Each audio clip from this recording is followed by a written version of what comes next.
अस्सलाम वालेकुम everybody, once again मैं आपको host Mazhar Iqbal and you are watching the kingdom of the warrior. दोस्तों आज की वीडियो ताइवान के ऊपर हमारी तीसरी किस्त है। आज की इस वीडियो में हम बात करेंगे कि चीन और ताइवान का असल तनाज़ा क्या है और अमेरिका डायरेक्ट या इनडायरेक्ट इस जंग में कैसे टांग अड़ा रहा है। दोस्तों अमेरिका 7 समंदर पार बैठा हुआ है और ताइवान और चीन ये एक दूसरे के क्लोज नेबर हैं। फिर अमेरिका इनका बाप बनने की क्यों कोशिश कर रहा है।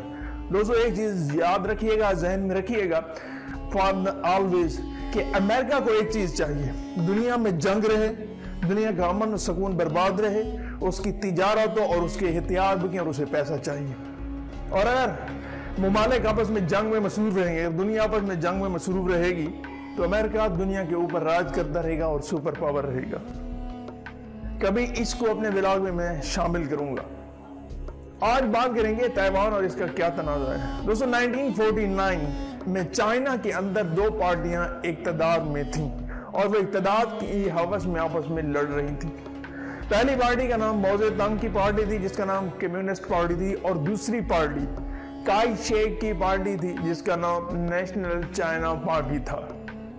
तो इस सियासी लड़ाई में काई शेक को शिकस्त हुई थी और वो चाइना से फरार होकर सीधा ताइवान चला गया था।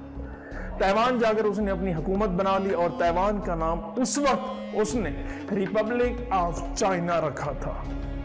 अब जब ताइवान के ऊपर काई शेक की हुकूमत बन गई, उसका निज़ाम चलने लगा, तो काई शेक ये समझता था कि चीन की सारी सरजमीन, उसके साथ मंगोलिया की सरजमीन और जनूबी बहूरा चीन का पूरा इलाका इस रिपब्लिक ऑफ चाइना यानी कि ताइवान का हिस्सा है। फिर इसलिए ताइवान में अपनी हुकूमत बनाने के बाद काई ने चीन के ऊपर समंदर के जरिए हमले करना शुरू कर दिए। अब ये चीज चीन के लिए काफी नुकसानदेह थी, क्योंकि एक तो ये लोग चीन के साहिल पर जाकर हमले करते, दूसरा चीन की बंदरगाह पर, क्योंकि बंदरगाह पर अगर हमले करते तो तिजारत का नुकसान होता था। तो माओ ज़ेडुंग ने इससे जान छुड़वाने के लिए ताइवान पर हमला करने का मंसूबा बना लिया। दोस्तों माओ ज़ेडुंग की फौज ताइवान के ऊपर हमला करने के लिए तैयार थी। उसी असना में 1956 में शुमाली कोरिया ने जनूबी कोरिया के ऊपर हमले कर दिए। अब शुमाली कोरिया ये कम्युनिस्ट निज़ाम राइज था इसके अंदर, जिसकी वजह से चीन भी इसकी मदद करता था, और दूसरा उस वक्त शुमाली कोरिया को सोवियत यूनियन की भी मदद हासिल थी और सोवियत यूनियन के अंदर भी कम्युनिस्ट निज़ाम था। अब चाइना का ध्यान ताइवान से हटकर शुमाली कोरिया की तरफ चला गया। चाइना ने अपनी फौज शुमाली कोरिया में उतार दी। दूसरी तरफ अमेरिका ताइवान का साथ देता रहा, क्योंकि वो लोग एक ऐसा जजीरा जिसकी बेमिसाल ताकत है, जिसकी बेमिसाल हैसियत है और इम्पोर्टेंस है, जिसकी वजह से अमेरिका जापान पर भी हमला कर सकता था बवक्त ज़रूरत, जैसा कि वो पहले नागासाकी के दौर में कर चुका है, क्योंकि वो 7 समंदर पार बैठा हुआ है। और इस खित्ते में अगर उसकी दोस्ती होगी ताइवान के साथ तो वो उसको बेस भी इस्तेमाल कर सकता है, उसकी ज़मीन भी इस्तेमाल कर सकता है, उसका समंदरी रास्ता भी इस्तेमाल कर सकता है। बवक्त ज़रूरत वो इस खित्ते में चीन के ऊपर भी हमला कर सकता है, उसके साथ लड़ सकता है, क्योंकि चाइना फ्यूचर का सुपर पावर है। फिलिपाइन को भी वो कंट्रोल कर सकता है अगर ताइवान उसके हाथ में आ जाता है, अमेरिका के हाथ, अगर उसकी अच्छी खासी दोस्ती होगी। शुमाली कोरिया, मलेशिया, थाईलैंड और बहरुल काहिल और बहूरा चीन में वो अपनी सरगर्मियां सर अंजाम दे सकता है अमेरिका। अगर ताइवान के साथ उसके ताल्लुकात अच्छे हुए तो दोस्तों इसी बेस पर ताइवान के साथ वो अपने हालात और अपने वाक़ियात और अपने दोस्ताना ताल्लुकात स्ट्रॉन्ग करना चाहता है। दोस्तों अब शुमाली कोरिया और जनूबी कोरिया आपस में लड़ रहे हैं तो जंग और कुशीदगी यानी कि मसले मसाइल जनूबी एशिया में भी बढ़ सकते हैं, क्योंकि ये जितना भी इलाका है ये जनूबी एशिया में आता है, ये चीन वाला, ये ताइवान वाला, ये शुमाली कोरिया वाला। इसका मतलब है कि जनूबी एशिया के हालात खराब हो सकते हैं और अमेरिका ये चाहता था कि चीन है बेशक ताइवान के ऊपर हमला करें, अपनी फिजाइया ताइवान के ऊपर बहाल करें, लेकिन साउथ कोरिया के खिलाफ शुमाली कोरिया की मदद ना करें। इस मकसद के लिए अमेरिका ने अपना बहरी बेड़ा आबनाए ताइवान में उतार दिया। आबनाए ताइवान में ये एक समंदरी रास्ता है जिसके लिए ऊपर मैं पहले डिस्कस कर चुका हूँ पहली किस्त में। दोस्तों, आबनाए ताइवान ये ताइवान के दरमियान और चीन के दरमियान एक समंदरी रास्ता है जिसे एक साइड पर ताइवान है और दूसरी साइड पर चीन है।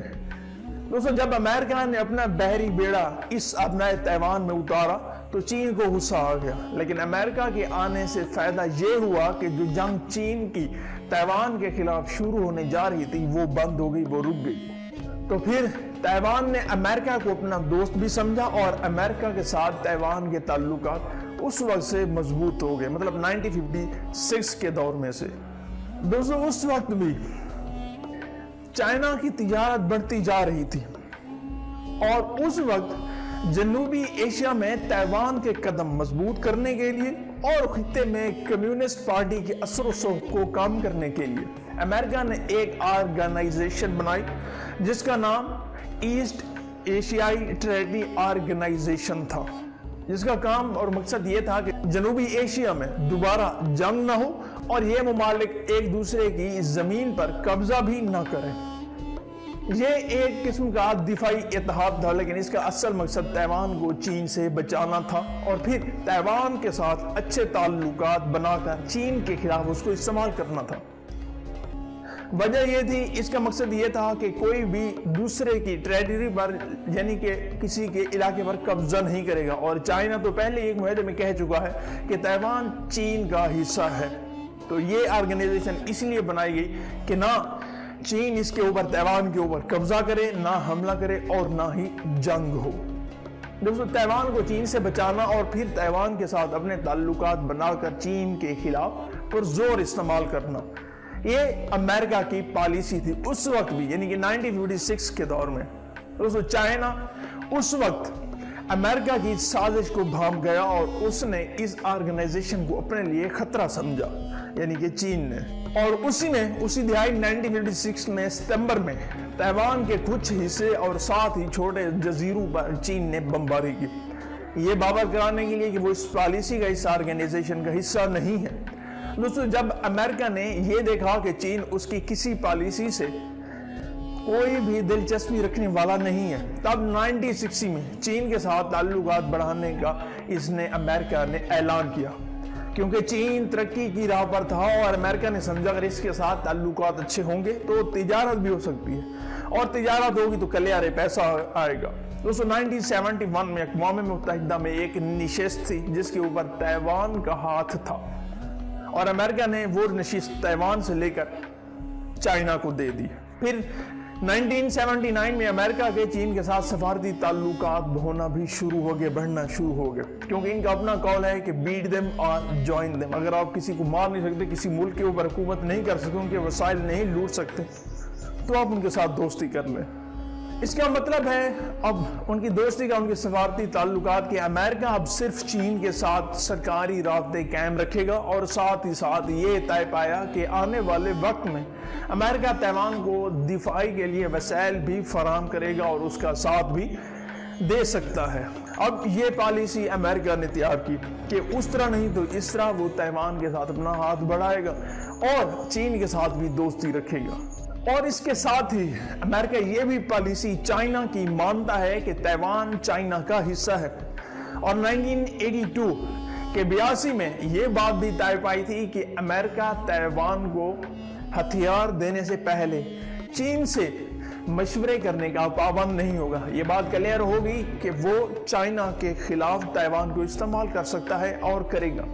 और साथ ये बात भी हो गई थी कि अमेरिका कभी भी चाइना पर दबाव नहीं देगा कि वो ताइवान के साथ मुज़ाकरात करे। और यहाँ पर ये चीज़ भी बावर कराएगी कि चाइना कभी भी ताइवान के साथ ताल्लुकात बनाने में, मतलब उसको अलग रिपब्लिक मानने का अहल नहीं है और ना ही कभी मानेगा। असल में चीन अब ये चाहता है कि ताइवान चीन का एक सूबा था और दोबारा वो चाइना में शामिल हो जाए। दोस्तों, उस वक्त चीन के सदर मिस्टर शी, जो मौजूदा सदर हैं चाइना के, ये ऐलान कर चुके हैं कि 2049 यानी कि 2049 तक ताइवान और दूसरे इलाके जो चीन से अलग हो चुके हैं वो दोबारा चीन में लाए जाएंगे हर हालत में। इन इलाकों में हांगकांग, भारत के साथ मुतनाज़ा इलाका ताइवान और साथ ही बूढ़ा चीन का 80% इलाका शामिल है।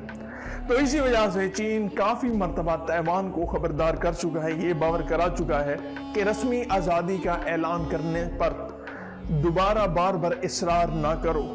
जबकि दूसरी तरफ ताइवान की आवाम आज़ादी चाहती है, क्योंकि ताइवान का अपना निज़ाम हुकूमत है और अपनी फौज भी है, अपना डिफेंस सिस्टम है, अपना नेवी सिस्टम है।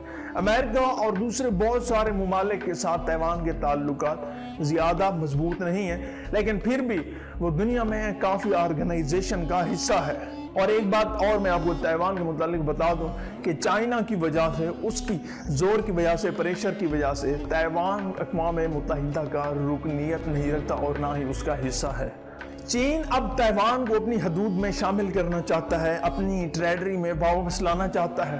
अगर चीन ऐसा करता है तो मशरिक की जानिब उसके मिसाइल मारने की जो हद है वो 150 मील तक बढ़ जाएगी और इस तरह चीन की ताकत का तवाज़ुन खित्ते में बढ़ जाएगा। और ये चीन इसलिए भी चाहता है कि खित्ते में अमेरिका की इत्तेहादी यानी कि फिलिपाइन और जापान और मलेशिया और थाईलैंड वगैरह कुव्वत बढ़ा रहे हैं अमेरिका के बल पर। दोस्तों, ताइवान एशिया के सेंटर में वाक़ई है, यानी कि वो एशिया का हार्ट है। अगर ये चाइना के हाथ आ जाता है, यानी चाइना इसको अपने अंदर जम कर लेता है, तो तिजारत पर उनके साथ यानी उनकी जो तिजारत है वो बढ़ जाएगी आपस में और वो इस तरह अपने कदम मजबूत करेगा इस खित्ते में। तो अमेरिका को बिल्कुल ये चीज़ पसंद नहीं है और वो अमेरिका के खिलाफ इन ममालिक को फिर वो इस्तेमाल करेगा, यानी कि चाइना को, इन ममालिक को, जापान को, उसके अलावा फिलिपाइन को, थाईलैंड को, कंबोडिया को, ये ममालिक उसके साथ साथ के इलाके हैं। और चाइना चाहता है कि उसकी तिजारत बढ़े। अगर तिजारत बढ़ेगी तो ऑटोमेटिक उसका पैसा बढ़ेगा, अगर पैसा बढ़ेगा तो इकोनॉमी बढ़ेगी, अगर इकोनॉमी बढ़ेगी तो उसका डिफेंस सिस्टम मजबूत होगा। और फ्यूचर में ये दुनिया देख रही है कि China will become super power of the world and he will rule. दोस्तों, उम्मीद करता हूँ आज की वीडियो आपको पसंद आई होगी। वीडियो अच्छी हो हमारे चैनल को सब्सक्राइब कर दो, साथ में जो बेल आइकन को भी प्रेस कर दें। Watch for more informative video like this. मिलते हैं एक नई वीडियो में, तब तक के लिए इजाजत दीजिए। अल्लाह हाफिज़।